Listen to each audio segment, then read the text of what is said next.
नमस्ते दोस्तों, स्वागत है आपका हमारे YouTube channel story tube back पर, जहां आपको मिलेगा ढेर सारी कहानियां और नोवेल का समावेश। अगर आप हमारे चैनल पर नए हैं तो सब्सक्राइब करना ना भूले। तो चलो करते हैं वीडियो को शुरू। लुहार और किंग जियान एक दूसरे को देखकर मुस्कुराए और हल्के से सिर हिलाया। फिर दोनों ने ध्रुव की ओर देखा। बूढ़े लुहार ने अपनी आस्तीन हिलाई और एक अदृश्य शक्ति ने ध्रुव के शरीर को ऊपर उठा लिया। फिर उसने अपना मुंह खोला और हंसा, हाँ हाँ, ठीक है। यह बूढ़ा जानता है कि तुम एक अच्छे बच्चे हो। मैं इससे ज्यादा कुछ नहीं कहूंगा। यह बूढ़ा तुम्हारा प्रणाम स्वीकार करेगा, हालांकि कृतज्ञता के प्रतीक के रूप में यह पर्याप्त नहीं है। यदि तुम वास्तव में मेरा ऋण चुकाना चाहते हैं तो मुझे आशा है कि तुम इस हकीम मुलाकात के चैंपियन बन सकते हो। इस तरह इस बूढ़े व्यक्ति को लगेगा कि मुझे तुम्हारी मदद करने की कोई आवश्यकता नहीं है। कैसा रहेगा? कोई बात नहीं, है ना? जब ध्रुव ने यह सुना तो वह थोड़ा स्तब्ध रह गया। फिर उसके चेहरे पर मुस्कान आ गई और उसने बूढ़े लुहार की बात पर थोड़ा सिर हिलाया। अगर बात दूसरी चीजों की होती तो शायद ध्रुव को भरोसा न होता। हालांकि गोलियां बनाना ध्रुव की खासियत थी। अगर ध्रुव इस मामले में सिर हिलाने की हिम्मत नहीं करता तो फिर दूसरी बातों पर बात करने की कोई जरूरत नहीं थी। बूढ़े लुहार ने यह देखकर फिर से मुस्कुराया और मुस्कुराते हुए बोलना जारी रखा। हालांकि 1 महीने की समय सीमा से पहले अभी भी 3 दिन बाकी हैं। तुम इन 3 दिनों के लिए यहां रह सकते हो। 3 दिनों के बाद यह बूढ़ा आदमी उस पल का इंतजार करेगा जब तुम सफलतापूर्वक चैंपियन बनोगे। रात हो चुकी थी। रात का आकाश पहले से ही चमकते तारों से भरा हुआ था। चांदी की प्लेट जैसा बर्फ सफेद चांद चांदनी बिखेर रहा था, जिससे रात का आकाश दिन जैसा चमकीला हो गया था। ध्रुव घास वाली ढलान पर एक हरे पत्थर पर पालथी मारकर बैठा था। उसका फ्लेम मंत्रा आयाम में मौजूद प्राकृतिक शक्ति को ध्रुव की हर सांस का अनुसरण करते हुए धीरे धीरे ध्रुव के शरीर में प्रवेश करा रहा था। इसके बाद दिव्य रोशनी द्वारा उसे निखारकर और शुद्ध शक्ति की एक बूंद में बदल दिया गया, जो ध्रुव के शरीर के भीतर भंवर में प्रवाहित हो गई। दिन भर के तीव्र हमलों ने ध्रुव के शरीर में मौजूद शक्ति को काफी हद तक थका दिया था। हालांकि वह काफी देर से यहां बैठा था, फिर भी ध्रुव पूरी तरह से ठीक नहीं हो पाया था। एक क्षण बाद ध्रुव की पलकें हल्की सी कांप उठीं। ध्रुव धीरे धीरे अपनी ट्रेनिंग अवस्था से बाहर आया। उसने आंखें उठाईं और आकाश में तारों को देखा। ध्रुव के मुंह के कोने पर धीरे धीरे एक मुस्कान उभर आई। तुरंत ध्रुव का हाथ हवा में उछला। उसकी उंगली पर पड़ी स्टोरेज अंगूठी पर एक रोशनी चमकी और ध्रुव की हथेली में एक बिल्कुल काली प्राचीन स्टोरेज अंगूठी दिखाई दी। यह स्टोरेज अंगूठी हेयान की थी, जिसे मृत्यु तक शुद्ध किया जा चुका था। हालांकि इसके मालिक की मृत्यु के बाद यह स्टोरेज अंगूठी ध्रुव की होनी चाहिए। अपनी हथेली में रखे स्टोरेज अंगूठी को देखते ही ध्रुव के मुंह का कोना धीरे धीरे एक चाप में ऊपर उठ गया। उसके मन में एक विचार आया और उसकी भौहों के बीच की अंदरूनी शक्ति तुरंत बाहर निकलकर उसके हाथ में रखे स्टोरेज अंगूठी में समा गई।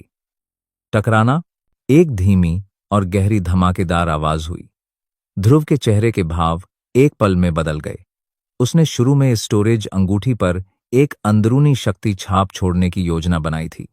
हालांकि उसने यह उम्मीद नहीं की थी कि जैसे ही वह इसके संपर्क में आएगा, उसे एक और शक्ति रोक देगी।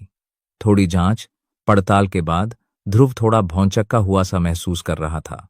तार्किक रूप से, चूंकि हेयान पहले ही मर चुका था, इसलिए स्टोरेज अंगूठी पर अंदरूनी शक्ति छाप भी उसके साथ ही खत्म हो जानी चाहिए थी। लेकिन अब स्थिति क्यों थी? कुछ देर सोचने के बाद ध्रुव ने आखिरकार बेबसी से अपना सिर हिलाया।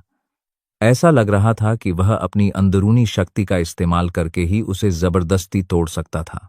जैसे ही उसने यह सोचा, ध्रुव ने तुरंत अपना मन बदल लिया। उसकी भौहों के बीच से एक शानदार अंदरूनी शक्ति निकली और तेजी से ध्रुव के सामने शून्य में इकट्ठा हो गई। भयावह अंदरूनी शक्ति अत्यंत सघन हो गई और एक धुंधले से दिखने वाले हथौड़े में बदल गई। ध्रुव के एक विचार से हथौड़ा भयावह अंदरूनी शक्ति लेकर तुरंत अंगूठी की ओर तेजी से टूट पड़ा। एक अदृश्य विस्फोट की आवाज के बाद एक अदृश्य शक्ति तुरंत उस घने काले स्टोरेज अंगूठी से बाहर निकली। इसने स्टोरेज अंगूठी की सतह पर अंदरूनी शक्ति के सुरक्षा कवच की एक परत बना दी और उसके भीतर स्टोरेज अंगूठी की रक्षा की। जब विशाल हथौड़ा अंगूठी की सतह पर टकराया तो अदृश्य ढाल से अदृश्य तरंगे तेजी से फैल गए। हथौड़े में निहित अधिकांश शक्ति पूरी तरह से नष्ट हो गई। शेष छोटा सा भाग अंगूठी द्वारा पूरी तरह से ग्रहण कर लिया गया। जब उसने देखा कि उसके हमले के बाद स्टोरेज अंगूठी को कोई नुकसान नहीं पहुंचा तो ध्रुव को मन ही मन बहुत आश्चर्य हुआ। उसके सामने रखी स्टोरेज अंगूठी वाकई असाधारण थी। उसमें वाकई एक अनोखी क्षमता थी। हालांकि सिर्फ यही बात ध्रुव को हार मानने के लिए काफी नहीं थी। अरे, इसका मालिक तो पहले ही मर चुका है और स्टोरेज अंगूठी पूरी ताकत से उसका प्रतिरोध करने में कैसे सक्षम है। मैं देखना चाहता हूं कि यह बची हुई आत्मा कितने समय तक टिक पाती है। ठंडी हंसी के साथ ध्रुव ने एक बार फिर एक विचार व्यक्त किया। तुरंत विशाल अंदरूनी शक्ति का हथौड़ा एक बार फिर उड़ गया। भारी हथौड़ा एक गर्म हवा के साथ जोर से नीचे गिरा टकराना।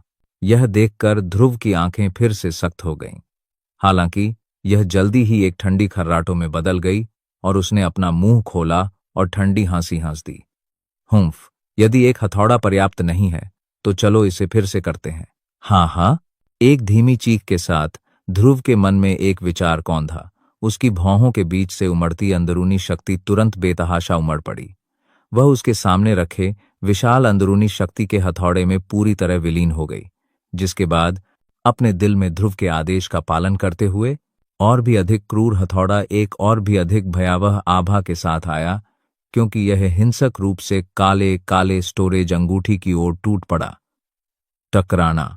काफी देर बाद ध्रुव की भौहें अनायास ही तन गईं जब उसने देखा कि स्टोरेज अंगूठी की सतह पर अंदरूनी शक्ति कवच की परत धुंधली हो गई थी, लेकिन अभी भी मजबूत थी। उसे अंदाजा नहीं था कि एक मामूली स्टोरेज अंगूठी के लिए उसे इतना प्रयास करना पड़ेगा। इससे वह सचमुच थोड़ा क्रोधित हो गया। हम्फ, धिक्कार है। यह टूटी हुई चीज क्या है? यह इतनी मजबूत क्यों है? मैं यह मान ही नहीं सकता कि एक स्टोरेज अंगूठी इतनी बड़ी लहरें पैदा कर सकता है जबकि वह पहले ही मर चुका है। हाँ, इस बूढ़े आदमी को तो छुट्टी मिल गई। ध्रुव जोर से चीखा। वह अपने सामने रखे स्टोरेज अंगूठी को देखकर सचमुच बहुत क्रोधित हुआ। उसने हाथ बढ़ाकर उस विशाल हथौड़े को पकड़ लिया जो उसके सामने खाली जगह में उसकी अंदरूनी शक्ति से जमा हुआ था। फिर उसने अपनी आस्तीनें चढ़ाईं, हाथ ऊपर उठाया और उसे जोर से पटक दिया। धमाके, दरार। पहले तो जोरदार दरार की आवाज आई, लेकिन इससे पहले कि ध्रुव अपने हथौड़े को दूसरी बार जोर से मार पाता, स्टोरेज अंगूठी पर लगा अंदरूनी शक्ति सुरक्षा कवच अचानक एक स्पष्ट दरार की आवाज के साथ फट गया। यह देखकर ध्रुव के मुंह के कोने अनायास ही फड़क उठे। उसने मन ही मन दुखी होकर सिर घुमाया, होंठ सिकोड़े और डांटा। धिक्कार है, तुम सच में पिटाई के लायक हो।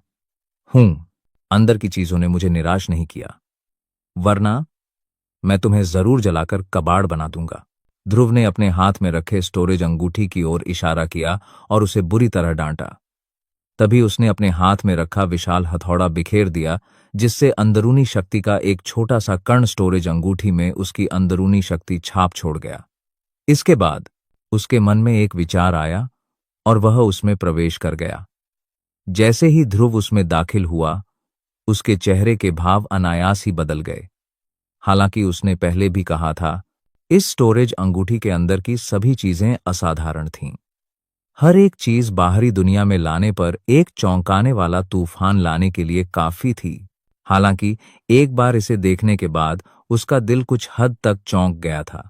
फिर भी बहुत कम चीजें थीं जो ध्रुव द्वारा उपयोग की जा सकती थीं, चाहे वह शक्ति विधियां हों, युद्ध तकनीकें हों, गोलियां हों या विभिन्न प्राकृतिक खजाने हों, सब कुछ मौजूद था। हालांकि उनमें से अधिकांश दुर्लभ सामग्रियां थीं जिनका ध्रुव के पास कोई उपयोग नहीं था। अगर वे दुर्लभ भी थीं तो उनका उपयोग केवल मुद्रा के रूप में नीलाम या दूसरों के साथ विनिमय के लिए किया जा सकता था। स्वाभाविक रूप से कई चीजें थीं जो ध्रुव को प्रभावित करती थीं। ध्रुव की जांच में कुछ देव रैंक की गोलियों के फॉर्मूले भी थे। यह एक ऐसी चीज थी जिसकी ध्रुव में सबसे ज्यादा कमी थी। ध्रुव ने कोई औपचारिकता नहीं निभाई, चाहे उसमें कोई कमी हो या न हो। उसने सब कुछ रख दिया।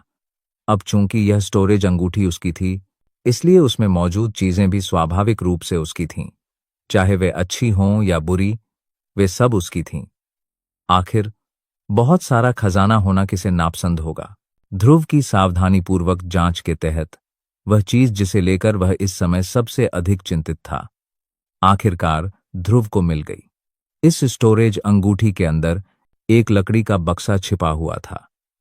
यह बक्सा उच्च गुणवत्ता वाली जिनसेंग आध्यात्मिक लकड़ी से बना था।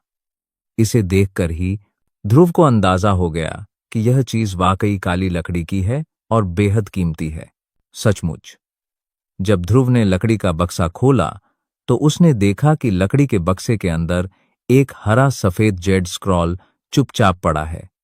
जब ध्रुव ने अपनी अंदरूनी शक्ति उसमें डाली तो उसकी आंखों के सामने खून खौलाने वाले बड़े बड़े शब्दों की एक पंक्ति उभर आई। इच्छा शक्ति रैंक तकनीक, हृदय विदारक हथेली।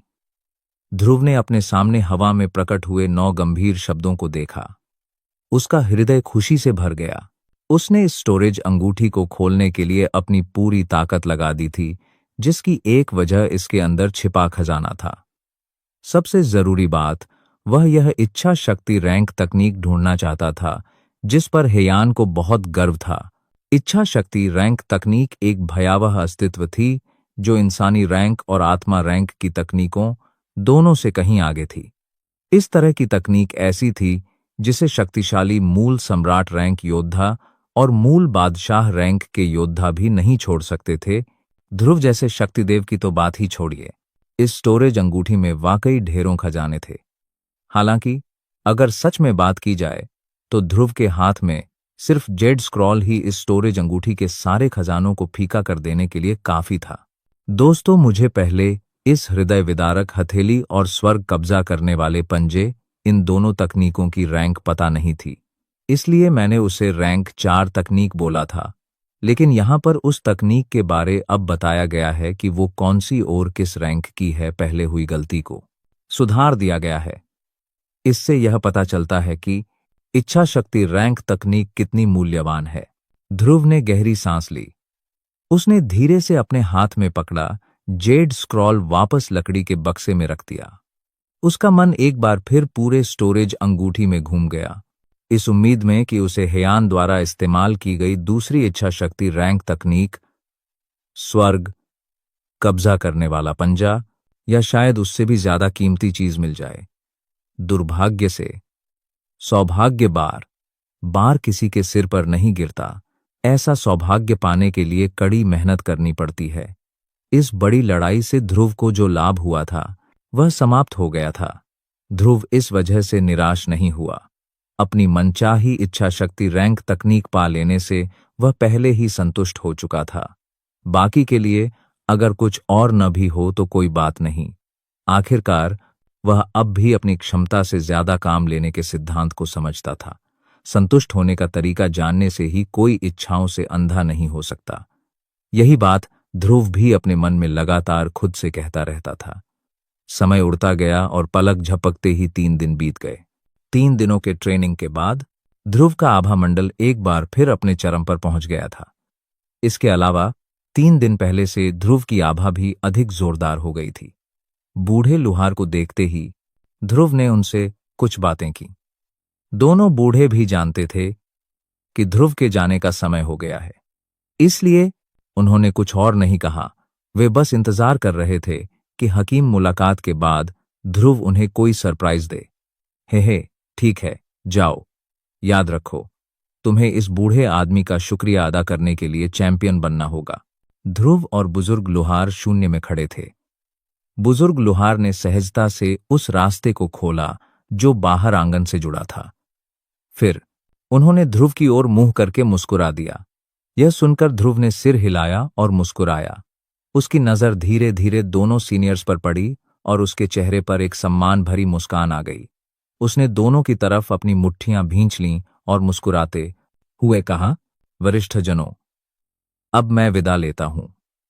अगर भविष्य में मुझे किसी चीज की जरूरत पड़ी तो मैं आकर आपको फिर परेशान करूंगा। यह सुनकर किंग जियान खिलखिलाकर हंसा। उसने ध्रुव का कंधा थपथपाया और मुस्कुराते हुए बोला, ठीक है, बस समय की बात है। ठीक है, भविष्य में से तुम्हारा क्या मतलब है? हम बहुत करीब हैं। अगर तुम्हें इस बूढ़े आदमी की याद आती है तो बस बाहर से चिल्लाना और मैं स्वाभाविक रूप से तुम्हारा स्वागत कर दूंगा। हाँ हाँ। ध्रुव मुस्कुराया, मुड़ा और आयाम मार्ग में कदम रखा। जैसे ही ध्रुव ने मार्ग में प्रवेश किया, ध्रुव की आकृति एक बार फिर बाहरी दुनिया के जीर्ण शीर्ण आंगन में प्रकट हुई। अगर आप इस कहानी को किसी और चैनल या टेलीग्राम पर सुन रहे हैं तो आगे के एपिसोड सुनने के लिए स्टोरी वोकल चैनल पर ज्वाइन हो जाए और चैनल को सब्सक्राइब कर में ले। बाहरी दुनिया के जाने पहचाने नज़ारे को देखकर ध्रुव के मुंह पर मुस्कान आ गई। आखिरकार यही एक मंच था जहां वह खुद को सही मायने में दिखा सकता था। एक क्षण बाद ध्रुव प्राचीन नील शहर की सड़कों पर धीरे धीरे चल रहा था। आसपास के लोगों की बातचीत सुनकर ध्रुव अपनी भौहें सिकोड़ने से खुद को नहीं रोक सका। उसके मुंह के कोनों पर एक कड़वी मुस्कान उभर आई। इस समय सभी लोग उसके और मुकेश के हकीम मुलाकात में भाग लेने के बारे में चर्चा कर रहे थे। इस समय तक ध्रुव और मुकेश प्राचीन नील शहर के दो सबसे प्रसिद्ध व्यक्ति बन चुके थे। हालांकि ध्रुव ने जो भी शब्द सुने उनमें से ज्यादातर उसके प्रति तिरस्कार और ठंडी हंसी से भरे थे। भीड़ के मुंह से वह बस एक कायर था जो चूहे की तरह डरपोक था और लड़ने के लिए आगे बढ़ने की हिम्मत नहीं जुटा पा रहा था। ध्रुव को यह समझाने की जहमत नहीं उठानी पड़ी, क्योंकि जितना ज्यादा वह समझाता उतना ही ज्यादा लोग गलतफहमी में पड़ जाते कि वह सचमुच कायर है। इसके बजाय उसे खुद को साबित करने के लिए तथ्यों का सहारा लेना चाहिए था। इस समय हकीम मुलाकात शुरू होने में अभी कुछ समय बाकी था, इसलिए ध्रुव धीमी गति से सड़कों पर चल रहा था। तभी अचानक एक शोरगुल ने उसे रोक दिया। अचानक भीड़ के अंत में एक घर के ढहने की आवाज आई। ध्रुव को पहले इसकी परवाह नहीं थी। आखिरकार इस तरह की चीजें इस दुनिया पर बेहद आम थीं। उसे इसकी परवाह करने की जरूरत नहीं थी, इसे देखने की तो बात ही छोड़ दें। हालांकि जैसे ही ध्रुव बिना किसी परवाह के आगे बढ़ता रहा, आसमान से एक आकृति उतरी। ध्रुव के सामने सड़क पर कदम रखते ही उसके सामने चूना पत्थर की सड़क धूल के ढेर में बदल गई। वह आकृति जमीन पर उतरी और बिना किसी हिचकिचाहट के तुरंत ध्रुव के पास से उड़ गई। वह तेजी से प्राचीन नील शहर से बाहर निकल गया, मानो अपनी जान बचाकर भाग रहा हो। हालांकि जैसे ही वह आकृति ध्रुव के पास से गुजरी, ध्रुव के धीमे धीमे कदम अचानक रुक गए। वह जमीन पर खड़ा हो गया और सीधे सामने देखने लगा। उसके मुंह के कोनों पर धीरे धीरे एक मुस्कान उभर आई। हा, अप्रत्याशित रूप से बाहर आते ही मुझे एक पुराना दोस्त मिल गया। ध्रुव की आवाज सुनते ही कुछ और मानव आकृतियां तेजी से ध्रुव के सिर के ऊपर खाली जगह से गुजरीं। उनकी भयावह गति के कारण नीचे खड़ी भीड़ सामने से आ रहे तूफान से अनायास ही जमीन पर गिर गई। तूफान के बीच ध्रुव को सुरक्षित और स्वस्थ देखकर सभी की आंखों में आश्चर्य की लहर दौड़ गई। उनकी आंखें सदमे से भर गईं। जो दो लोग पहले उसके सिर के पास से उड़ गए थे, वे सच्चे शक्तिदेव योद्धा थे। उनकी हरकतों से जो तूफान उठा, वह एक साधारण शक्तिदेव को भी उड़ा देने के लिए काफी था। लेकिन उनके सामने खड़ा यह युवक वास्तव में अविचलित रह पाया। उसकी ताकत कितनी भयावह थी। कुछ सांसों के बाद ध्रुव से 1000 फीट पीछे 4 मानव आकृतियां प्रकट हुईं।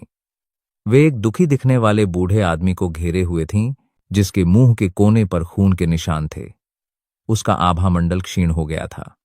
उसके भागने के सारे रास्ते इन 4 शक्तिदेव योद्धाओं ने बंद कर दिए थे। इस बूढ़े के पास अब भागने का कोई रास्ता नहीं था। हाँ, तुम दौड़ने में बहुत अच्छे हो। रुको मत, दौड़ते रहो। मैं देखना चाहता है कि तुम कहां तक दौड़ सकते हो। एक 3 सितारा शक्तिदेव वास्तव में हम चारों से बचना चाहता है। क्या तुम खुद को ज्यादा नहीं आंक रहे हो? हाँ, इस समय चारों में सबसे ताकतवर एक मध्य 4 सितारा शक्तिदेव योद्धा था। उस दुखी दिखने वाले बूढ़े व्यक्ति को देखकर एक उपहासपूर्ण भाव प्रकट किया। उसकी दोनों आंखें तिरस्कार से भरी थीं। हुंफ, कनूज, अगर तुम चतुर हो तो मैं तुम्हें शून्य बिजली तालाब का न्योता सौंपने की सलाह दूंगा। मैं गारंटी देता हूं कि मैं तुम्हें नहीं मारूंगा, नहीं तो मैं निश्चित रूप से दयालु नहीं हूं। उसकी आवाज सुनाई देने से पहले ही बूढ़े का शरीर अचानक आगे की ओर उछला। उसका दाहिना हाथ खुला और जोर से कनूज की छाती पर टूट पड़ा। वह कनूज को बोलने का मौका नहीं देना चाहता था। यह देखकर कनूज के चेहरे के भाव एकदम बदल गए। अपनी ताकत और अपनी मौजूदा हालत को देखते हुए वह सामने वाले व्यक्ति का मुकाबला नहीं कर सकता था। वह बस बचने की पूरी कोशिश कर सकता था। हालांकि जैसे ही कनूज बचने ही वाला था, बाकी 3 शक्तिदेव योद्धा तेजी से आगे बढ़े और कनूज को उसी जगह रोक दिया। हवा में टूटती हुई हथेली भी जोर से कनूज की छाती से टकरा गई। फौरन कनूज का चेहरा अचानक लाल हो गया। उसके मुंह से एक और लाल खून बेतहाशा थूका गया। उसकी आभा भी तेजी से कमजोर हो गई। हालांकि जैसे ही वह बूढ़ा आदमी कनूज पर दूसरा हाथ मारने ही वाला था, अचानक चारों लोगों के बीच एक रोशनी कौंधी। कनूज का शरीर तुरंत गायब हो गया। उसी समय एक बर्फीली सी आवाज धीरे धीरे सुनाई दी। पहले तुमने उसे घायल करने के लिए किस हाथ का इस्तेमाल किया था? अभी। बर्फ जैसे ठंडे शब्दों में जरा भी भावना नहीं थी, मानो वे 9 शांत नरकों से निकले हों और रोंगटे खड़े कर दें। जैसे ही ध्रुव के शब्द निकले, पूरी जगह का तापमान अचानक बेहद ठंडा हो गया। इससे बाहर तमाशा देखने आए लोगों को ऐसा लगा जैसे वे इस समय किसी बर्फ के तहखाने में हों। उन्हें एक गहरी और भयावह ठंड का एहसास हुआ। जब भीड़ ने ध्रुव का चेहरा देखा तो तुरंत ही लोगों ने पहचान लिया कि उनके सामने काले वस्त्र पहने व्यक्ति वही व्यक्ति था जिसने पहले सड़क पर तूफान का विरोध किया था। देखने में तो यह युवा व्यक्ति वास्तव में शक्तिदेव योद्धा प्रतीत होता है। यह सोचते ही मैदान के बाहर खड़ी भीड़ में से ठंडी हवा की आवाज निकली। सबके चेहरों पर गंभीरता के भाव उभर आए। देखने में तो यह काले वस्त्रधारी युवक भी कोई साधारण व्यक्ति नहीं था। इतनी कम उम्र में शक्तिदेव रैंक तक पहुंचने में सक्षम होने के नाते वह इस प्राचीन नील शहर में एक साधारण व्यक्ति कैसे हो सकता है? लगता है उन चारों की इच्छा पूरी होने वाली है। भीड़ में एक थोड़े बड़े बुजुर्ग ने यह नजारा देखा और तुरंत अपने मुंह से हल्की सी आह भरी। उसने धीरे से मुंह खोला और हौंस दिया। जैसे ही बूढ़े की आवाज सुनाई दी, आसपास की भीड़ ने तुरंत अपनी निगाहें उस बूढ़े की ओर घुमा ली। यह बूढ़ा एक बार फिर धीरे से हंसा। सामने ध्रुव को देखते हुए उसकी बूढ़ी आंखों में एक चमक सी चमक उठी। उसने तुरंत अपनी बूढ़ी आंखें सिकोड़ी और मुस्कुराते हुए बोलने के लिए मुंह खोला। हाँ, इस युवक की पहचान निश्चित रूप से साधारण नहीं है। अगर मैं यह बता दूं तो शायद सब चौंक जाएं। बूढ़े आदमी की अस्पष्ट बातें सुनते ही भीड़ में शोर मच गया। हालांकि उस बूढ़े आदमी ने ऐसा व्यवहार किया जैसे उसने कुछ सुना ही न हो। उसके मुंह के कोने की मुस्कान धीरे धीरे चौड़ी होती गई। काफी देर बाद उसने अपने दोनों हाथ जोड़े और ध्रुव की ओर झुककर प्रणाम किया। साथ ही उसके मुंह से धीरे से एक मुस्कान निकली और उसने कहा, यह वरिष्ठ 1 महीने के लिए शहर से गायब हो चुके थे। यह वही व्यक्ति है जिसके बारे में इस 1 महीने में हर कोई बात कर रहा है और मजाक उड़ा रहा है। हकीम मुलाकात को जबरदस्ती स्थगित करवाने का असली कारण यही है। ध्रुव, जब ये शब्द निकले तो मानो बिजली गिर गई। अखाड़े के बाहर मौजूद हर कोई दंग रह गया। काले वस्त्र पहने जिस युवक ने कनूज को धमाकेदार अंदाज में बचाया था, वह असल में ध्रुव था, जो चूहे जैसा डरपोक था। तुरंत सबकी नजरें ध्रुव की ओर मुड़ गईं। यहां तक कि वहां मौजूद चारों शक्तिदेव भी आश्चर्य से ध्रुव को देखने लगे। क्या उनके सामने खड़ा आदमी सचमुच ध्रुव था, जो 1 महीने से गायब था? ध्रुव ने मैदान में मौजूद लोगों की निगाहों पर ज्यादा ध्यान नहीं दिया। उसके मुंह के कोने पर बस एक हल्की सी हैरानी भरी मुस्कान थी। उसने बूढ़े आदमी की तरफ देखा और मुस्कुराते हुए पूछा, तुम क्या कह रहे हो? बूढ़े आदमी, तुम्हारी अंतर्दृष्टि वाकई अनोखी है। तुम कैसे बता सकते हैं कि मैं ध्रुव हूं? बूढ़े ने यह सुना तो उसके हाथ और भी सम्मान से आगे बढ़ गए। उसकी बूढ़ी आंखों ने ध्रुव की ओर देखा। उसने मुंह खोला और मुस्कुराते हुए कहा, आप बहुत दयालु हैं। ऐसा नहीं है कि इस बूढ़े की नजर लोगों पर अच्छी है। बात बस इतनी है कि मैं आपसे एक बार पहले मिल चुका था, इसलिए मैं आपको पहचान पाया। ध्रुव मुस्कुराया और इस सवाल पर आगे कुछ नहीं पूछा। अगर उसे पहचान लिया गया तो कोई बात नहीं, कोई बड़ी बात नहीं थी। हालांकि उसका ध्यान अपने सामने खड़े 4 शक्तिदेवों पर था। ध्रुव ने अपना सिर नीचे झुकाकर अपनी बाहों में जकड़े कमजोर कनूज को देखा। वह खुद को थोड़ा सा सिकोड़ने से नहीं रोक सका। उसकी आंखों में धीरे धीरे ठंडी रोशनी की किरणें उभर आईं। हालांकि कनूज कमूसकार करा ध्यान अपने सामने खड़े 4 शक्तिदेवों पर था। कि आभा उसके आलिंगन में कमजोर थी, लेकिन ध्रुव को देखते ही उसका दिल तुरंत उत्तेजित हो गया। उसका कमजोर शरीर जोर से मुड़ा और ध्रुव के लिपट कर उठने की कोशिश की, लेकिन ध्रुव ने उसे लाचारी से धीरे धीरे जमीन पर गिरा दिया। जैसे ही कनूज कुछ कहने के लिए अपना मुंह खोलने वाला था, ध्रुव ने लापरवाही से एक लोंघन के आकार की गोली कनूज के मुंह में ठूंस दी, इससे पहले कि वह अपने मुंह तक पहुंचे शब्दों को थूक पाता। जैसे ही गोली कनूज के मुंह में गई, वह तुरंत एक अत्यंत शुद्ध शक्ति धारा में बदल गई, जो तेजी से कनूज के शरीर में प्रवाहित हो गई। जहां भी उस दवाई का असर होता, कनूज के शरीर में ताकत तेजी से बढ़ती, नंगी आंखों से भी दिखाई देती। इससे कनूज की आंखें भी अचानक आश्चर्य से भर जातीं। यह देखकर ध्रुव थोड़ा मुस्कुराया। उसने आगे कुछ नहीं बताया और सिर्फ सिर हिलाकर इशारा किया कि कनूज निश्चिंत है। फिर वह उठा और धीरे से मुड़ा। उसकी नजर 4 शक्तिदेवों की ओर थी। इन 4 शक्तिदेव योद्धाओं ने ध्रुव का नाम साफ साफ सुना था। उस ऑवलेंटेड डी समय 6 सितारा शक्तिदेव रैंक का योद्धा बूढ़ा नाथ था। फिर भी वह अपने सामने खड़े इस काले वस्त्रधारी युवक के सामने कोई बढ़त हासिल नहीं कर पा रहा था। इससे उन्हें साफ समझ आ गया कि ध्रुव कितना शक्तिशाली था। हालांकि अब जब वे पहले ही इस स्तर पर पहुंच चुके थे और शून्य बिजली तालाब का न्योता उनके सामने था, तो वे कैसे हार मानने को तैयार हो सकते थे। जब ध्रुव की नजर 4 शक्तिदेवों पर पड़ी, तो चारों में सबसे शक्तिशाली 4 सितारा शक्तिदेव भी ठंडे भाव से ध्रुव को देखने लगा।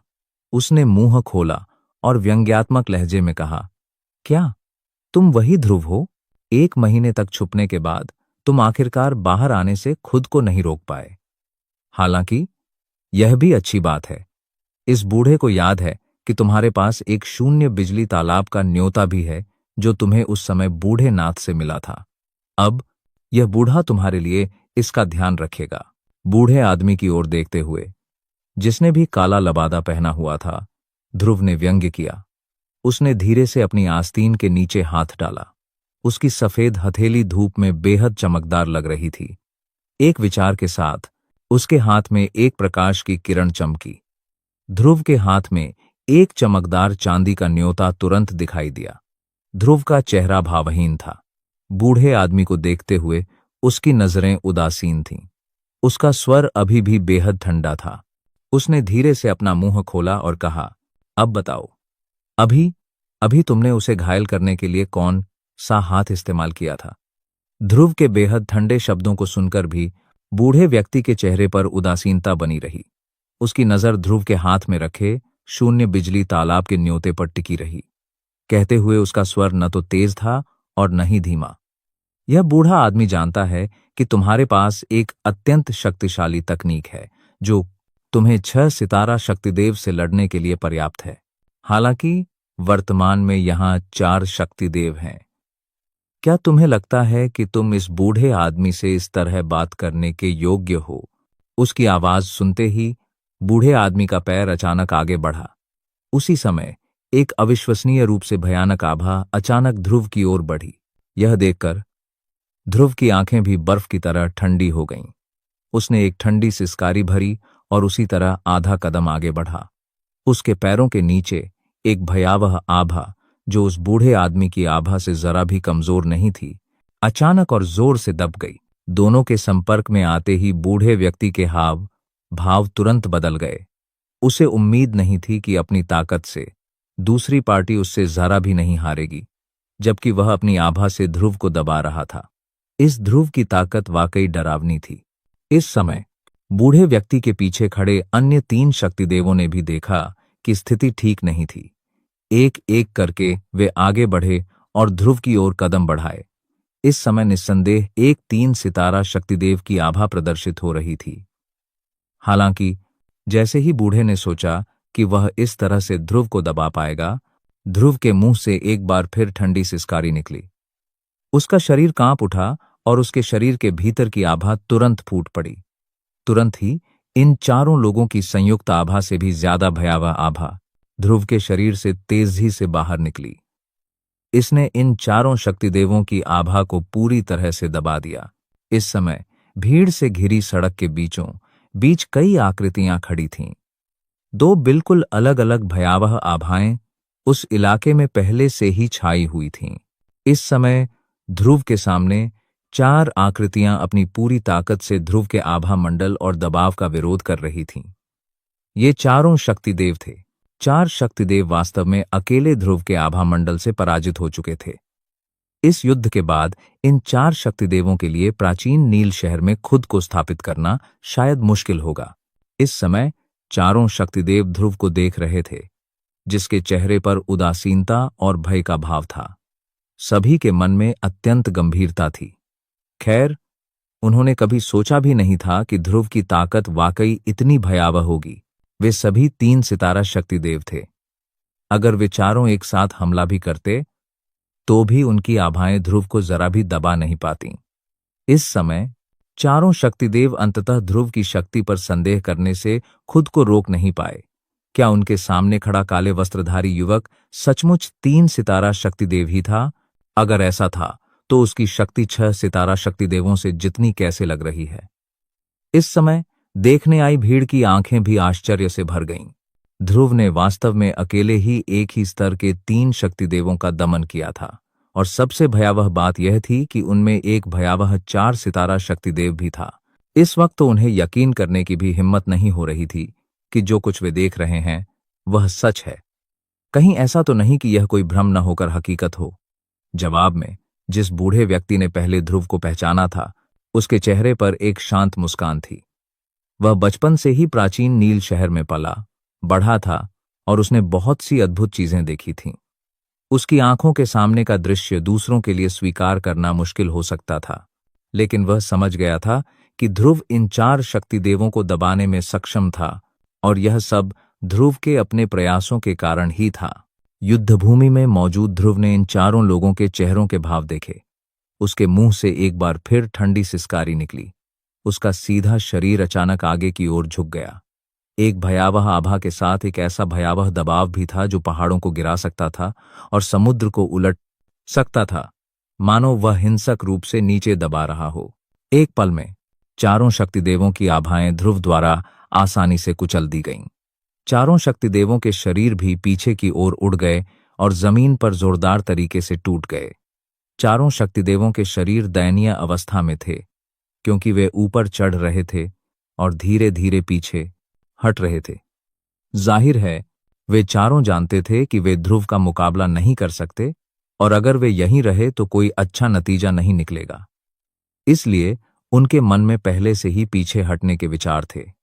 हालांकि भले ही वे छोड़ना चाहते थे, ध्रुव का शरीर अचानक चमक उठा, जैसे वह वहीं खड़ा था। वह पहले ही गायब हो चुका था। यह देखकर चारों शक्तिदेव के हाव भाव एकदम बदल गए। बिना किसी हिचकिचाहट के वे चारों अचानक आगे की ओर कूद पड़े। उनके पैर तेजी से खाली हवा में चल पड़े। उनके शरीर चमक उठे और वे तेजी से 4 अलग अलग दिशाओं में भाग गए। हुम्फ! ध्रुव, हालांकि तुम कमजोर नहीं हो, लेकिन अगर हम जाना चाहें तो तुम हम चारों को नहीं रोक पाओगे। ये शब्द कहने के बाद कनूज, जो पहले ही ठीक हो चुका था, भी ध्रुव के पीछे खड़ा हो गया। उसने उस दिशा में देखा जहां से चारों शक्तिदेव गए थे और हल्की सी भौहें सिकोड़ी। उसने ध्रुव को सलाह दी, भाई ध्रुव, मुझे लगता है कि हमें इस बारे में भूल जाना चाहिए। अगर वे चारों अलग हो गए और चले गए तो वे निश्चित रूप से चले जाएंगे। अगर चार शक्तिदेव अलग हो गए तो उन्हें रोकना वास्तव में असंभव है।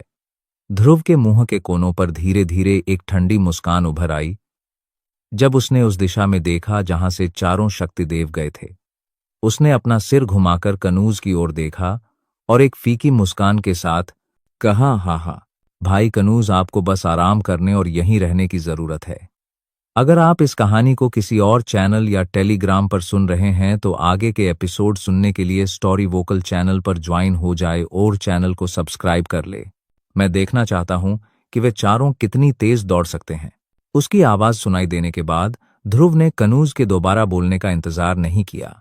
उसका शरीर तुरंत चमक उठा और अगले ही पल वह आसमान में ऊंचे दिखाई देने लगा। एक विचार के साथ उसके शरीर का अवतार तेजी से उसके बगल की खाली जगह में सिमट गया।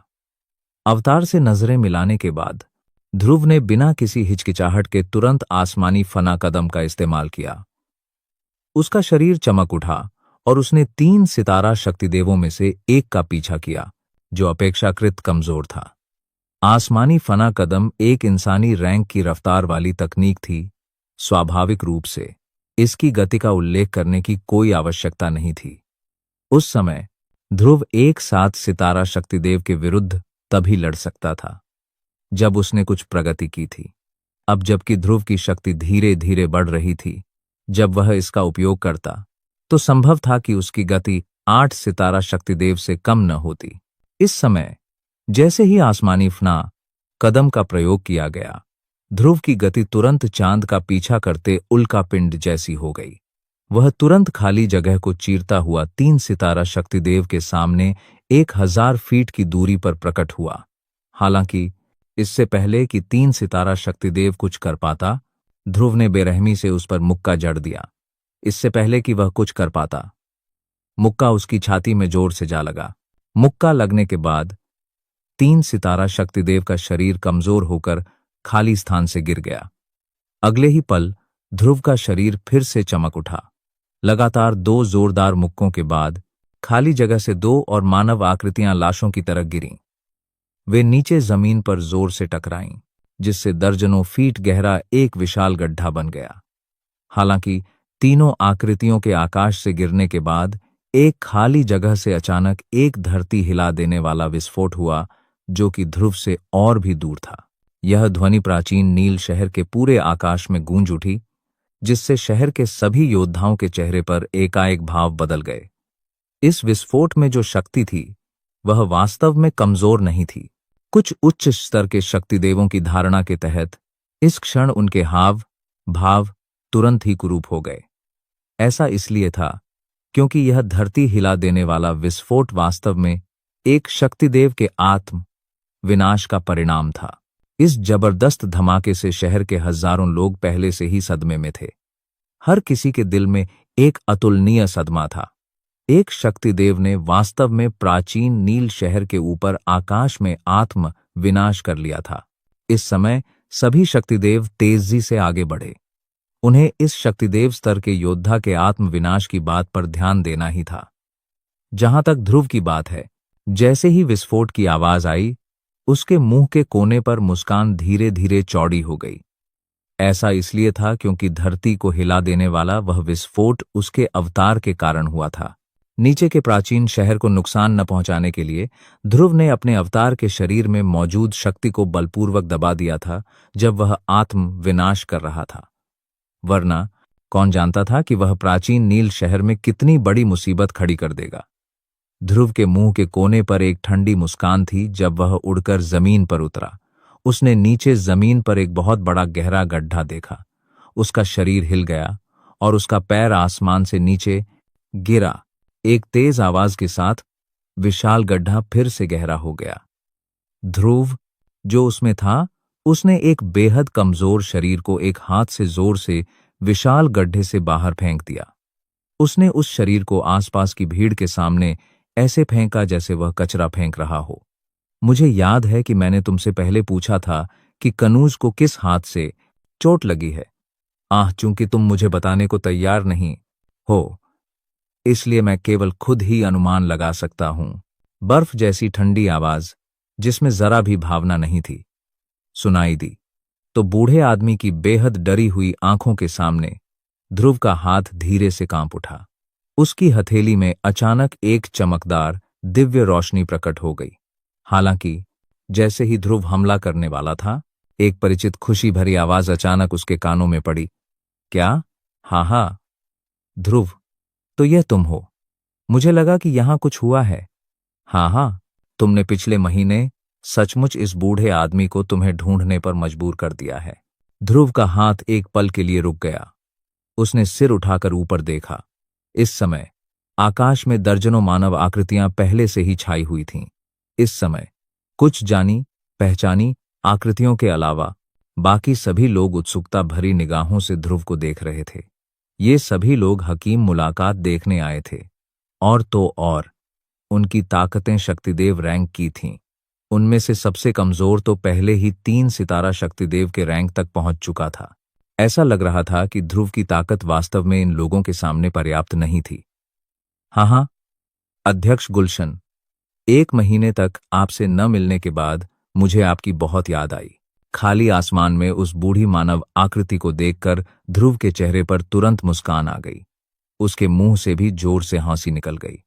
जब शक्तिदेवों ने सुना कि नीचे वाला व्यक्ति वास्तव में ध्रुव था, जो 1 महीने के लिए गायब हो गया था, तो वे सभी आश्चर्यचकित अभिव्यक्ति प्रकट करने से खुद को रोक नहीं सके। इसके तुरंत बाद जैसे ही उन्होंने एक दूसरे को देखा, उन्होंने अपने दिलों में ध्रुव की छवि को भी फिर से परिभाषित किया। बाहरी दुनिया हमेशा यही कहती थी कि ध्रुव ने हकीम मुलाकात में भाग लेने की हिम्मत इसलिए नहीं की क्योंकि वह डरपोक और कमजोर था।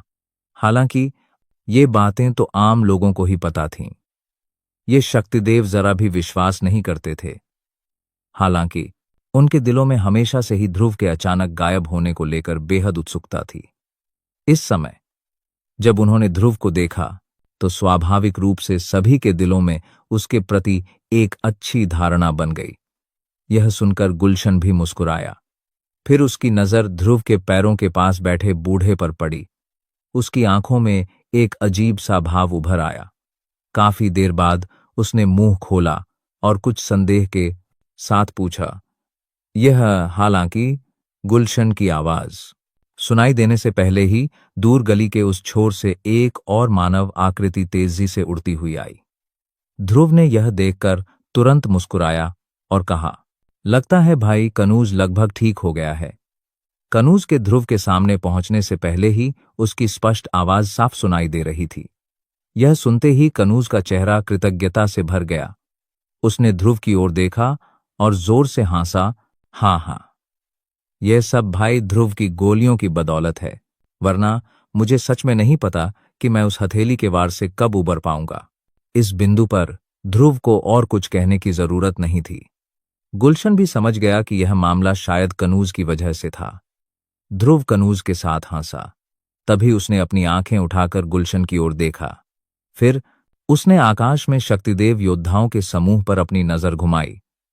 गुलशन से बात करते हुए उसके मुंह के कोने पर एक मुस्कान उभर आई। हाँ हाँ, कुछ नहीं, बस एक छोटी सी बात है। खैर, ये तो पहले ही सुलझ चुकी है। मुझे समझ नहीं आ रहा कि इतने सारे शक्तिदेवों का एक साथ स्वागत कैसे करूं। ध्रुव के शब्दों को सुनकर आकाश में विभिन्न शक्तिदेव उसकी विनोदी बातों पर हंसने से खुद को रोक नहीं सके। बेशक वे यहां ध्रुव का स्वागत करने नहीं आए थे।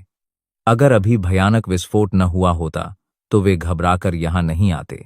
इस समय यह संभावना थी कि आकाश में एकमात्र लोग जिन्हें ध्रुव एक आंखों का कांटा लगा और जिनके चेहरे उदास थे, वे मुगेश और बूढ़ा राक्षस होबा थे, जो एक कोने में खड़े थे।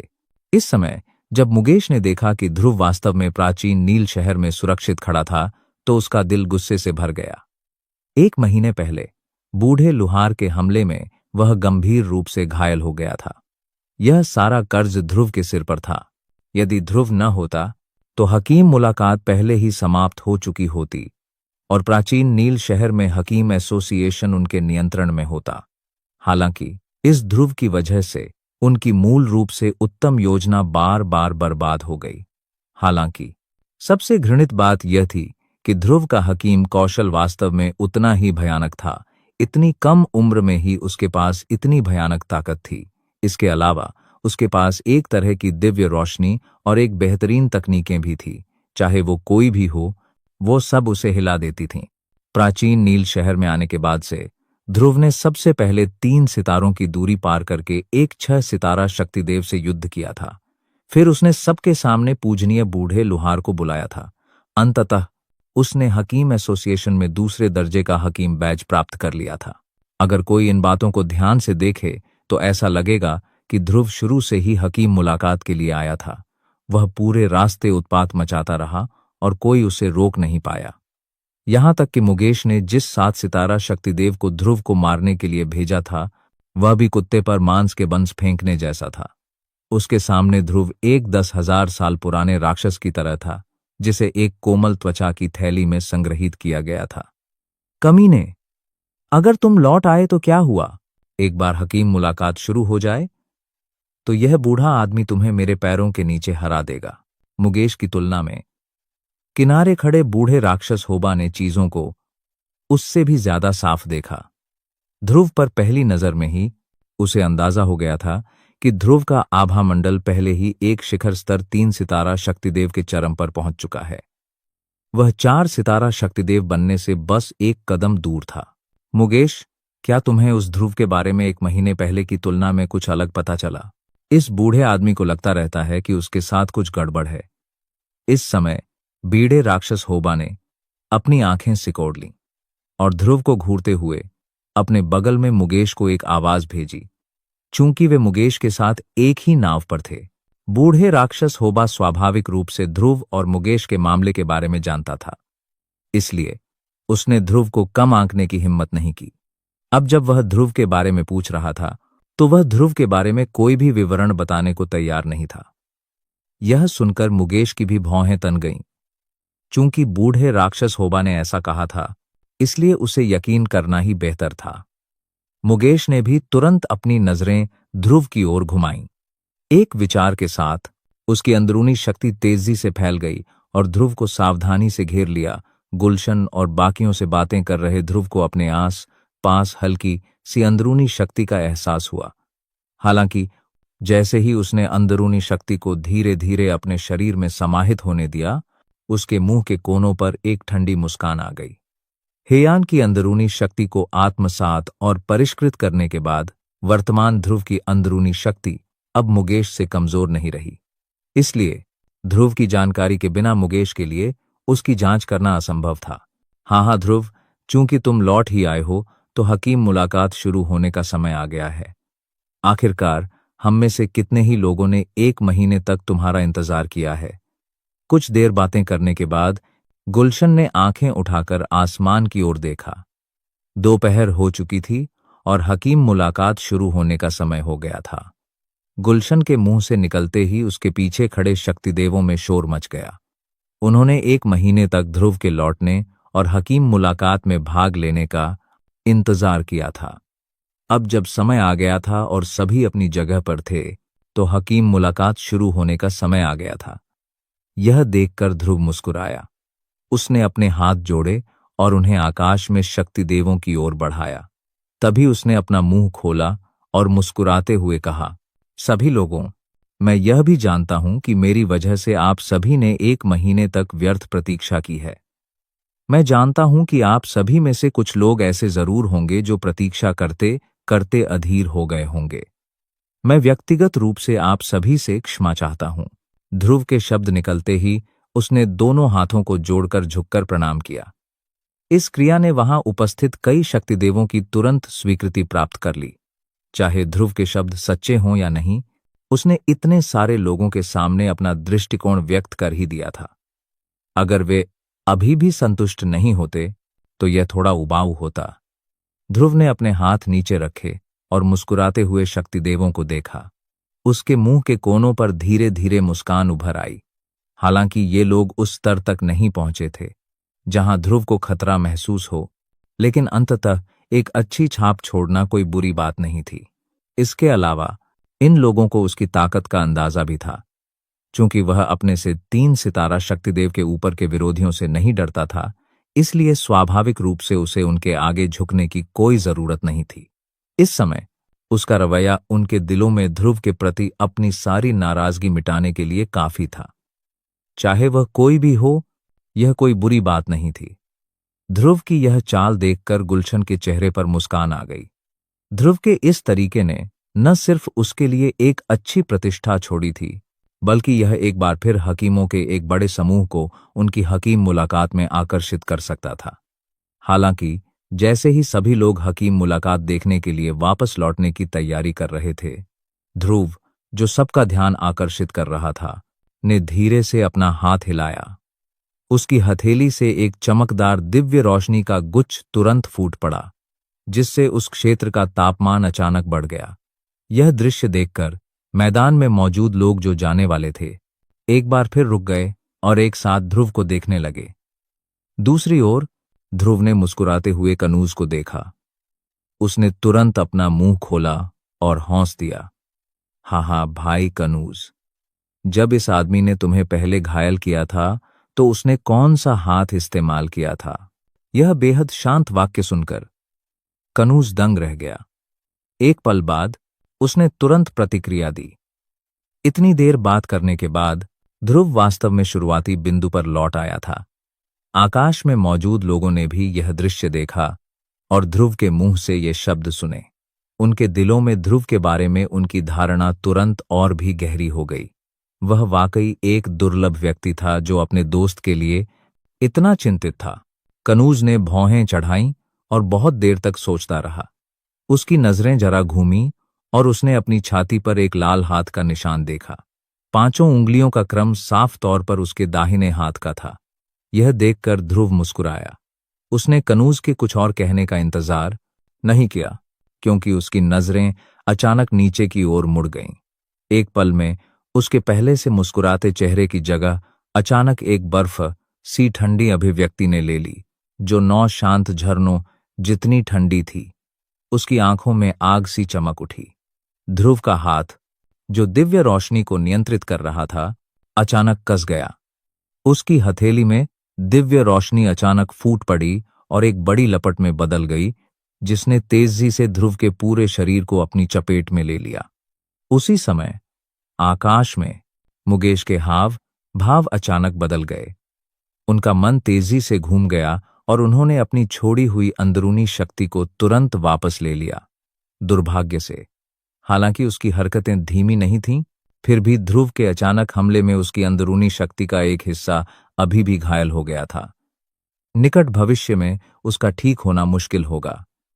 धिक्कार है, तुम निर्दयी हो। अपने शरीर से चिपकी अंदरूनी शक्ति को हटाने के बाद ध्रुव मुस्कुराया।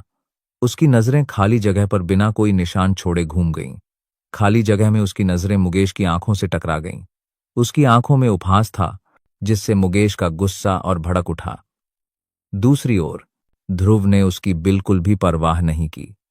उसने अपना दाहिना हाथ हिलाया और उसकी हथेली में लगी दिव्य रोशनी तुरंत भड़क उठी। इसने उस बूढ़े व्यक्ति के दाहिने हाथ को, जो पहले ही बेहोश हो चुका था, तुरंत जलाकर राख कर दिया। जोड़ पर जले हुए मांस का एक टुकड़ा था। एक विचार के साथ ध्रुव ने दिव्य रोशनी को वापस खींच लिया। उसी समय ध्रुव ने फिर से बूढ़े व्यक्ति की ओर देखा, जो जमीन पर निश्चल पड़ा था। इतने सालों में ध्रुव को समझ आ गया था कि जब तक दुश्मन है, वह बिल्कुल भी दया नहीं दिखाएगा और उसे कोई मौका नहीं देगा। जब तक वह हमला करता रहेगा, ध्रुव को किसी को जिंदा छोड़ने की आदत नहीं थी। यह व्यक्ति भी कोई अपवाद नहीं था। प्राचीन नील शहर के ऊपर इस समय शून्य मंच पहले ही भयावह स्थिति में पहुंच चुका था और लोगों से खचाखच भरा हुआ था। प्राचीन नील शहर के लगभग सभी बड़े और छोटे बैक्स पर्थी में पहुंच चुका था। गुट, जो आकाश में उड़ सकते थे और शून्य मंच पर कदम रखने की क्षमता रखते थे, पहले ही आ चुके थे। इस समय शून्य मंच को केवल 4 शब्दों में वर्णित किया जा सकता है: कंधे से कंधा मिलाकर। यह अप्रत्याशित था कि 1 महीने के बाद हकीम मुलाकात का आकर्षण वास्तव में और भी अधिक भयावह था, जिसके कारण अनगिनत लोग आए। बेशक इसका मुख्य कारण ध्रुव था, या यूं कहें कि यह बुजुर्ग लुहार की वजह से था। 1 महीने पहले बुजुर्ग लोहार ने ध्रुव की मदद के लिए खुद आगे आकर हकीम मुलाकात को जबरदस्ती स्थगित करवा दिया था। ऐसा शानदार कारनामा प्राचीन नील शहर के इतिहास में पहली बार कहा जा सकता है। सिर्फ एक 3 सितारा शक्तिदेव की वजह से दुनिया सबसे बड़े दल पिल टावर के नियमों की अवहेलना की गई और हकीम मुलाकात को जबरदस्ती स्थगित कर दिया गया। इस प्राचीन नील शहर में हजारों लोगों द्वारा सुप्रसिद्ध और सम्मानित बुजुर्ग लुहार के अलावा ऐसा अद्भुत कार्य और कौन कर सकता था। हालांकि सबसे महत्वपूर्ण बात यह थी कि जिस व्यक्ति ने बुजुर्ग लुहार को ऐसा काम करने के लिए प्रेरित किया, वह वास्तव में केवल 3 सितारा शक्तिदेव था। यह भी इस वजह से था। दिन के दौरान शहर में ध्रुव के मामले के अलावा वर्तमान ध्रुव पहले से ही ध्यान का केंद्र बन गया था। वर्तमान में सभी लोग जो हकीम मुलाकात देखने आए थे, एक हकीम के चमत्कारी गोली बनाने के कौशल को देखने की इच्छा के अलावा वे इस असाधारण प्रतिभा ध्रुव को भी देखना चाहते थे, जिसने पूरे शहर को चौंका दिया था। यद्यपि पूरा शून्य मंच भीड़ से घिरा हुआ था, मानो किसी फुटबॉल के बड़े मैदान जैसा हो, इस बार हकीम मुलाकात का प्रतियोगिता स्थल यही था। यही वह मंच था जहां हकीम मुलाकात के 2 प्रमुख चेहरे आपस में भिड़ेंगे। हालांकि अंदर का स्थान अभी भी विशाल माना जाता था और अभी भी जगह थी, फिर भी अनगिनत लोगों के घेरे के कारण अंदर का वातावरण अभी भी कुछ हद तक दमनकारी था। हालांकि यह अभी भी कुछ भारी और दबावपूर्ण लग रहा था। इससे ध्रुव और मुकेश के दिलों में अनायास ही एक अनजान दबाव उमड़ पड़ा। गुलशन पूरे मैदान के बीचों बीच खाली जगह में खड़ा था। उसकी नजर धीरे धीरे उस शोरगुल से भरे दर्शकों पर पड़ी। उसके मुंह के कोनों में भी इस हकीम मुलाकात की विशालता पर थोड़ा गर्व महसूस हो रहा था।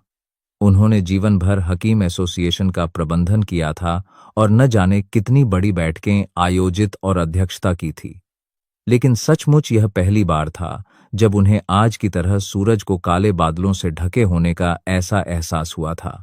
उसके हाथ धीरे धीरे उसके काले बादलों एहसास हुआ था सामने की जगह पर दबाव डालने लगे और एक हल्की आभा फैल गई।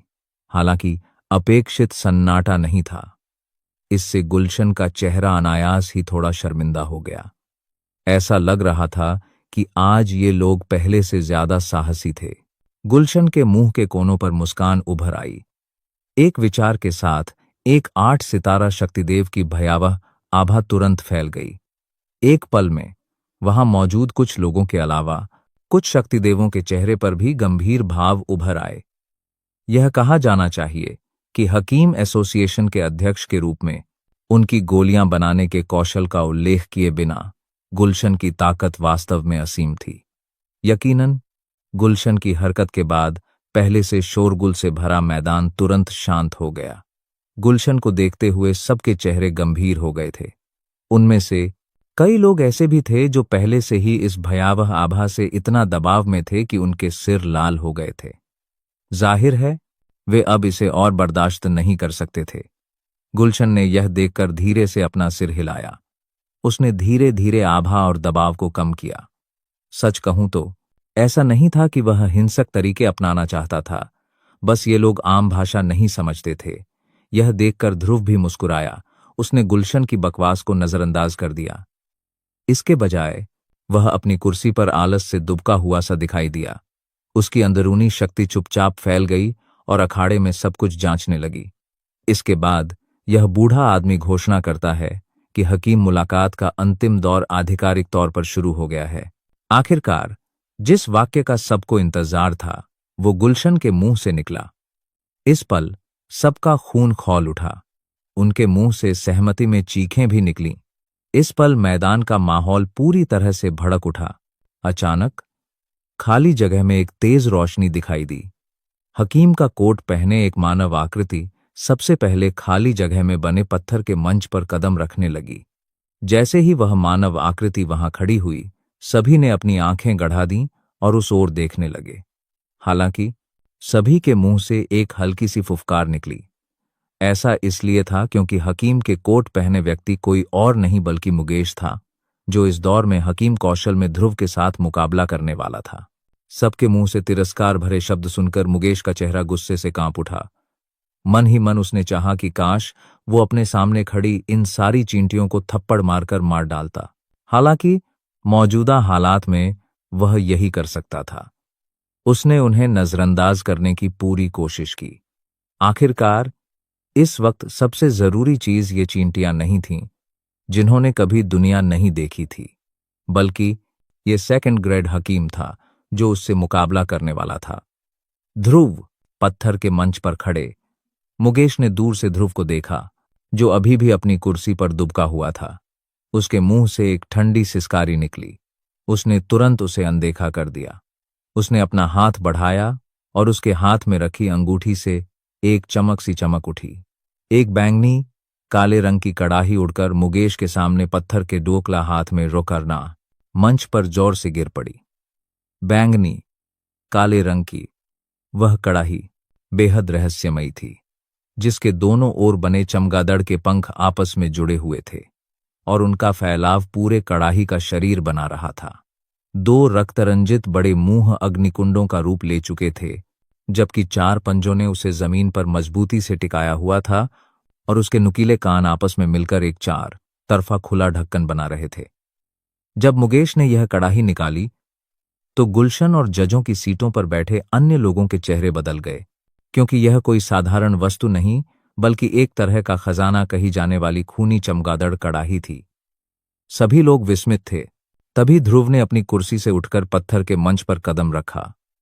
उसकी हल्की मुस्कान और उपस्थिति ने सबका ध्यान खींच लिया। सभी की निगाहें उस पर थीं, खासकर मुकेश, जिसकी खुशी पल भर में गायब हो गई थी, क्योंकि उसे याद आ गया कि ध्रुव के पास पहले से ही स्वर्गीय रैंकिंग में दूसरे स्थान पर आने वाली नदी देवता की दिव्य कड़ाही थी। गुस्से और ईर्ष्या से भरा मुकेश भीतर ही भीतर खौल उठा। उसे लगता था ध्रुव के पास सब कुछ है और वही पीछे छूट गया है। ध्रुव ने ठंडी मुस्कान के साथ उसकी ओर देखा और व्यंग्य किया कि वह अभी तक सेकंड ग्रेड का हकीम क्यों बना रहा, क्योंकि उसका दिल संकीर्ण और गंदा है। इसके बाद उसने अपनी आस्तीन लहराई और उसकी स्टोरेज अंगूठी से लाल चमक उठी, जिसके विलुप्त होते ही सबके सामने प्रकट हुई हजार जानवरों वाली कड़ाही। यह कड़ाही पूरी तरह लाल थी, जिस पर प्राचीन जादुई जानवरों की आकृतियां उकेरी हुई थीं, और उसकी आभा ने सभी के दिलों पर दमन का बोझ डाल दिया। भीड़ दंग रह गई। गुलशन और मुकेश के चेहरे पर हैरानी साफ झलक रही थी, क्योंकि अब ध्रुव के पास न सिर्फ दूसरी बल्कि स्वर्गीय रैंकिंग में दूसरे स्थान पर आने वाली यह भयानक कड़ाही भी थी। गुलशन ने कांपते स्वर में कहा, ध्रुव, तुम वाकई हमारे लिए बहुत सारे आश्चर्य लेकर आए हैं। दिव्य रोशनी और हजार जानवरों वाली कड़ाही के सामने मुकेश के जीतने की संभावना कहाँ बची है। यह सुनकर मुकेश का गुस्सा और भड़क गया। वह ध्रुव को टुकड़े टुकड़े करना चाहता था, पर सामने यह सब देखकर उसकी कड़ाही अब रद्दी धातु जैसी लग रही थी। गुस्से को दबाकर उसने आंखें बंद कीं और खुद को शांत करने की कोशिश की, क्योंकि देव रैंक गोली का परिष्कार नाजुक प्रक्रिया थी, जहां जरा सी भी गड़बड़ी असफलता ला सकती थी। यह देव रैंक गोली थी, जिसको बनाना किसी भी साधारण हकीम के लिए अत्यंत कठिन था। कुछ देर बाद उसने फिर आंखें खोलीं। उसकी गहरी निगाहें ध्रुव पर टिकी थीं। अचानक उसने अपनी आस्तीन हिलाई और उसके चारों ओर काले कोहरे की तरह फैली काले उड़ते सांप की रोशनी प्रकट हुई, जिसने पूरे चौक को ढक लिया। देखते ही देखते वह रोशनी हवा में इकट्ठा होकर एक विशाल काले सांप में बदल गई और खूनी चमगादड़ कड़ाही के भीतर समा गई। इस दृश्य पर ध्रुव की भौहें सिकुड़ गईं, क्योंकि उसे लगा यह सब जानबूझकर किया गया है। उसकी नजर पड़ी तो उसने देखा कि मुकेश के मुंह के कोने पर एक शैतानी मुस्कान और उसकी आंखों में निर्दयी भाव झलक रहे थे। यह देखकर ध्रुव को दिल में अजीब सा आभास हुआ, लेकिन कारण समझ न सका और बेबस होकर सिर हिला दिया। उसने तुरंत अपनी नजरें उठाकर गुलशन की ओर देखा, जो जजों की सीटों पर शांत बैठी थी। ध्रुव ने दूसरी तरफ देखा और अचानक हाथ उठाया। उसकी हथेली सिर के ऊपर खाली जगह पर टिक गई और आंखों में तेज चमक उभर आई। अगले ही पल उसके मुंह से कठोर चीख गूंजी, आग, आओ! जो बिजली की गड़गड़ाहट जैसी थी, और पूरे शोरगुल को क्षण भर में शांत कर गई। सबकी नजरें उठीं तो देखा कि जहां ध्रुव की हथेली इशारा कर रही थी, वहां जोरदार धमाके के साथ दिव्य रोशनी भड़क उठी, जिसका तापमान इतना भयानक था कि भीड़ के चेहरे रोशनी से तपते हुए लाल पड़ गए। ध्रुव ने हाथ हिलाया तो रोशनी घूमने लगी और पलों में एक चमकदार रोशनी गरुड़ का रूप लेकर आकाश की ओर उठी, जिसकी गर्जना से धरती थर्रा उठी। उसने घूर कर मुकेश की कड़ाही में घूम रहे सांप को देखा और जोरदार दहाड़ मारी, जिससे दिव्य आभा फैल गई और काले उड़ते सांप की रोशनी बेकाबू होकर बुझ गई। यह देखकर मुकेश का चेहरा बिगड़ गया। वह गुस्से से भर उठा और अपनी पूरी शक्ति झोंक दी, लेकिन तभी दिव्य गरुड़ के पंख प्रकट हुए, जिसने हवा में दिव्य आभा धकेल दी और कड़ाही की रोशनी फिर बुझ गई। बेबस मुकेश अब केवल गुस्से में ध्रुव को घूर सकता था। काम पूरा होते ही दिव्य रोशनी गरुड़ सिकुड़कर प्यारे नन्हे रूप में बदल गया और ध्रुव की हथेली में आकर खुशी से नाचने लगा, जिसे देखकर वह मुस्कुराया और उसे कड़ाही में डाल दिया। पूरा चौक फिर शांत हो गया और तभी गुलशन प्रकट हुआ। उसकी हथेली से रोशनी झलकी और एक स्क्रॉल सामने आया। उसने घोषणा की, यह स्क्रॉल देव रैंक गोली नुस्खा है, जो इस वर्ष की हकीम मुलाकात के विजेता को मिलेगा। यह सुनते ही चौक गूंज उठा।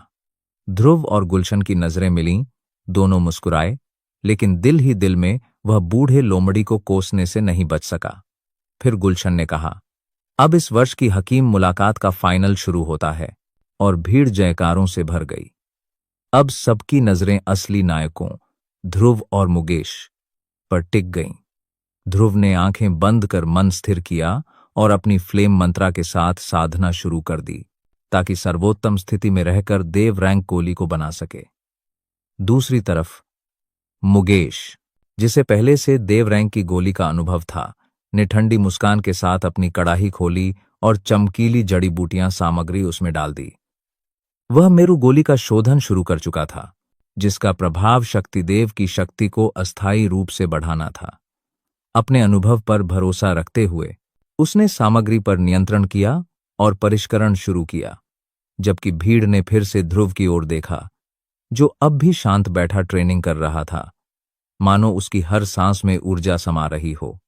इस समय जजों की सीटों पर बैठे गुलशन और चंद्रू भी इसे देखना जारी नहीं रख पा रहे थे।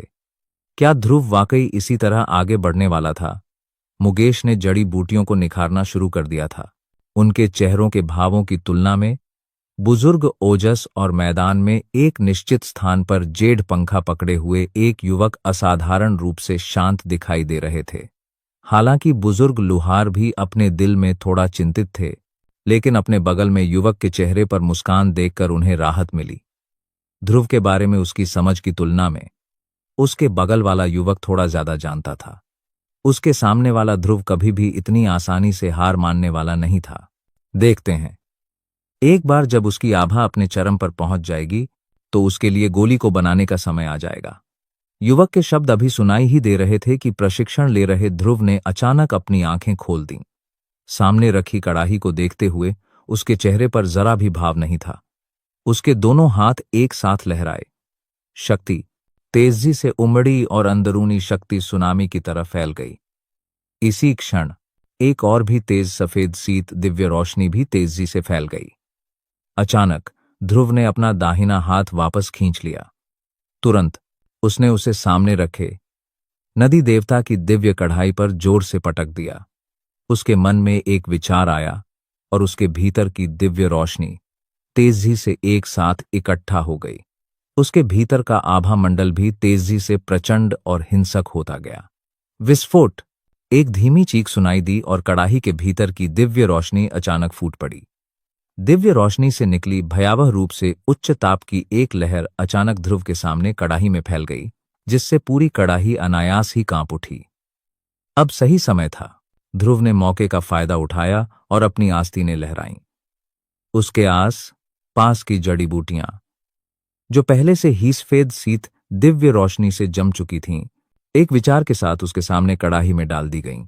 जजों की सीटों पर बैठे गुलशन और बाकी जजों को अनायास ही ध्रुव के इस अंदाज पर हैरानी हुई, लेकिन साथ ही उन्होंने यह भी दुआ की कि काश वे एक असली घमासान युद्ध देख पाते, जजों की सीट से गुलशन ने देखा कि कैसे ध्रुव एक हाथ से सारी जड़ी बूटियां बर्फ में बंद कर रहा था और दूसरे हाथ से कड़ाही में दिव्य रोशनी प्रज्वलित कर रहा था।